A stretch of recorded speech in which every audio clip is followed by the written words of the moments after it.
मध्य प्रदेश में भाजपा वाली शिवराज सरकार के 18 सालों में अर्थव्यवस्था खस्ताहाल हुई है। 40 लाख युवा बेरोजगार हैं, महंगाई से बुरा हाल है और कर्ज बढ़ गया है। यह कहना है कांग्रेस की राष्ट्रीय प्रवक्ता सुप्रिया श्रीनेत का। उन्होंने कहा कि सबसे पहले आपको कर्जे की बात बता देते हैं। आज की तारीख में राज्य सरकार के ऊपर करीब 4 लाख करोड़ का कर्जा है। करीब 20,000 करोड़ से ज्यादा तो ब्याज चुकाती है शिवराज सरकार। उन्होंने कहा कि मोटे तौर पर इस समय मध्य प्रदेश के प्रति व्यक्ति पर 40,000 से ज्यादा का कर्जा है। 1 लाख करोड़ का कर्जा तो पिछले 2 सालों में ही ले लिया गया और इसके चलते 5 सालों में कर्जा भी आपके ऊपर दुगना हो गया है। कर्ज बढ़ता गया और आमदनी जस की तस ही बनी हुई है। अरे कर्जा लिया था तो निवेश करते, रोजगार बनाते, आमदनी बढ़ाने के लिए कदम नहीं उठाया गया, जिसके चलते सरकार का घाटा मतलब आमदनी और खर्चे के बीच का जो अंतर होता है वह 3 साल में दुगना बढ़कर 54,000 करोड़ तक पहुंच गया है। Bureau report. करीब 1 लाख करोड़ रुपए का कर्ज लिया गया। तो सबसे पहला कर्ज के बोझ के तले मध्य प्रदेश की जनता को दबाने का काम शिवराज सिंह चौहान जी की सरकार ने किया। लेकिन उसी से एक बात उजागर होती है, सरकार कर्जे क्यों लेती है?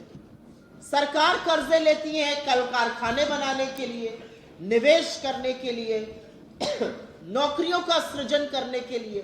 यहां पर कर्जे लिए गए एक के बाद एक घोटाले और भ्रष्टाचार करने के लिए, क्योंकि असलियत यह है कि कर्ज बढ़ता गया, निवेश हुआ नहीं, रोजगार बना नहीं और आमदनी लगातार औसत व्यक्ति की भी और सरकार की भी घटती रही।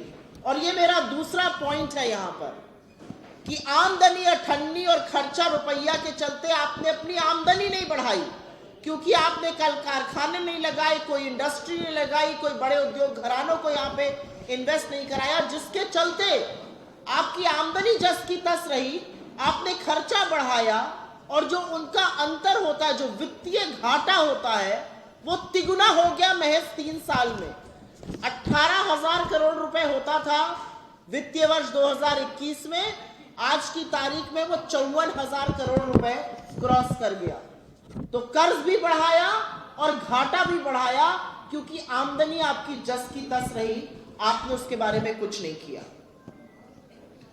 कर्ज में डूबी हुई सरकार, जैसा कि मैंने आपसे कहा, भ्रष्टाचार बेलगाम है और ऐसा कोई क्षेत्र नहीं है। हमारे पास तो एक लिस्ट है करीब 253 घोटालों की, चाहे वो शिक्षा हो, चाहे वो खनन हो, चाहे वो नौकरी हो, चाहे वो पटवारी हो, ऐसा कोई क्षेत्र नहीं है जिसमें घोटाले नहीं हुए। लेकिन इस सब का डायरेक्ट असर मध्य प्रदेश के युवा पर कैसे पड़ता है? 2 करोड़ युवा और उनके भविष्य पर एक बहुत बड़ा प्रश्न चिन्ह, एक बहुत बड़ा अंधकार छाया हुआ है। ये मेरे आंकड़े नहीं है, ये यहीं की सरकार के आंकड़े हैं। 39 लाख युवाओं ने एम्प्लॉयमेंट एक्सचेंज में रजिस्टर किया हुआ था और महज 21, सिर्फ और सिर्फ 21 लोगों को नौकरी मिली। मतलब विडंबना यह है कि एक व्यक्ति को नौकरी देने के लिए शिवराज सिंह की सरकार ने 80 लाख रुपए खर्चा किए, जो शायद वो जीवन पर्यंत कमा भी नहीं पाएंगे अगर ढंग से कमाई करेंगे विशुद्ध रूप से। 21 लोगों को रोजगार मिला, रजिस्टर्ड करीब 40 लाख लोग थे एम्प्लॉयमेंट एक्सचेंज पर।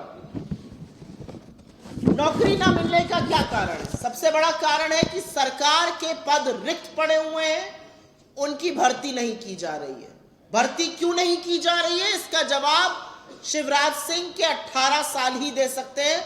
हमारी समझ से बाहर है कि जब बेरोजगारी मुंह खड़ी है तो पदों को रिक्त क्यों रखा जा रहा है। दूसरा कारण है 18 साल में जबानी जमा खर्च खूब हुआ, खूब डबल इंजन सरकार का पिछले 9.5-10 सालों में खूब डींग हाँकी गई। लेकिन असलियत यह है कि यहां पर एक भी बड़ा निवेश नहीं हुआ। मध्य प्रदेश में एक भी बड़ा उद्योग घराना नहीं आया है, एक बड़ा मल्टीनेशनल नहीं आया है। निवेश जब नहीं होता है तो नौकरी बनेगी कहां से? सीधा रिलेशन निवेश और नौकरी का होता है। तो प्राइवेट सेक्टर से आप अपनी खूब पीठ थपथपा लीजिए, लेकिन वो मध्य प्रदेश में रोजगार नहीं ला रहा है, वो मध्य प्रदेश में निवेश नहीं ला रहा है, वो एक कौड़ी मध्य प्रदेश में नहीं लगा रहा है। और जिसके चलते यह स्थिति भयावह है कि बेरोजगारी तो है ही, लेकिन सबसे ज्यादा बेरोजगारी ग्रेजुएट्स में है, पढ़े लिखे लोगों में। जो 5वीं पास है वो तो बेचारा फिर भी मेहनत मजदूरी करके किसी तरह से अपना घर चला लेगा, लेकिन जो ग्रेजुएट है, जो एक तरह की नौकरी कर सकता है, उसमें सबसे ज्यादा बेरोजगारी है और उनमें बेरोजगारी का दर करीब करीब 12% है।